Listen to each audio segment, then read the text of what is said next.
ਸਿੱਖ ਜਥੇਬੰਦੀ ਦਲ ਖਾਲਸਾ ਨੇ ਦੋਸ਼ ਲਗਾਇਆ ਕਿ ਸੁਖਬੀਰ ਬਾਦਲ ਦੀ ਅਗਵਾਈ ਵਾਲੇ ਅਕਾਲੀਆਂ ਨੇ ਇੱਕ ਵਾਰ ਫਿਰ ਸਿੱਖ ਪੰਥ ਨਾਲ ਧੋਖਾ ਕੀਤਾ ਹੈ। ਸੁਖਬੀਰ ਬਾਦਲ ਨੇ ਪਾਰਟੀ ਪ੍ਰਧਾਨ ਵਜੋਂ ਵਾਪਸੀ ਕੀਤੀ ਹੈ ਜਾਂ 1 ਮਾਰਚ ਨੂੰ ਨਵਾਂ ਪ੍ਰਧਾਨ ਚੁਣੇ ਜਾਣ ਤੋਂ ਬਾਅਦ ਪਾਰਟੀ ਨੂੰ ਰਿਮੋਟ ਕੰਟਰੋਲ ਰਾਹੀਂ ਚਲਾਉਣਗੇ।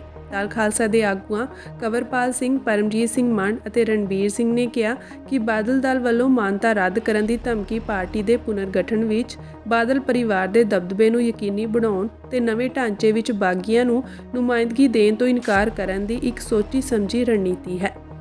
ਉਨ੍ਹਾਂ ਕਿਹਾ ਕਿ ਸੁਖਬੀਰ ਬਾਦਲ ਨੇ ਅਕਾਲ ਤਖਤ ਦੀ ਫਸੀਲ ਤੋਂ ਆਪਣੇ ਗੁਨਾਹਾਂ ਨੂੰ ਕਬੂਲ ਕੀਤਾ। ਦਲ ਖਾਲਸਾ ਆਗੂਆਂ ਨੇ ਕਿਹਾ ਕਿ ਅਕਾਲੀ ਦਲ ਨੇ ਜਥੇਦਾਰਾਂ ਨੂੰ ਕਥਿਤ ਤੌਰ ਤੇ ਭਰਮਾਉਣ ਲਈ ਸਾਰੇ ਦਬਾਅ ਤੇ ਪੈਂਤੜੇ ਵਰਤੇ, ਪਰ ਅਕਾਲ ਤਖਤ ਸਾਹਿਬ ਦੇ ਜਥੇਦਾਰ ਗਿਆਨੀ ਰਘਬੀਰ ਸਿੰਘ ਨੇ ਤਖਤ ਦੇ ਫੈਸਲੇ ਨੂੰ ਮਨਵਾਉਣ ਲਈ ਪਹਿਰਾ ਦਿੱਤਾ। ਕੰਵਰਪਾਲ ਸਿੰਘ ਨੇ ਕਿਹਾ ਕਿ ਸਿਰਫ ਸ਼੍ਰੋਮਣੀ ਅਕਾਲੀ ਦਲ ਦਾ ਚਿਹਰਾ ਬਦਲਣ ਨਾਲ ਇਸ ਦੀ ਪੁਨਰ ਸੁਰਜੀਤੀ ਨਹੀਂ ਹੋਵੇਗੀ।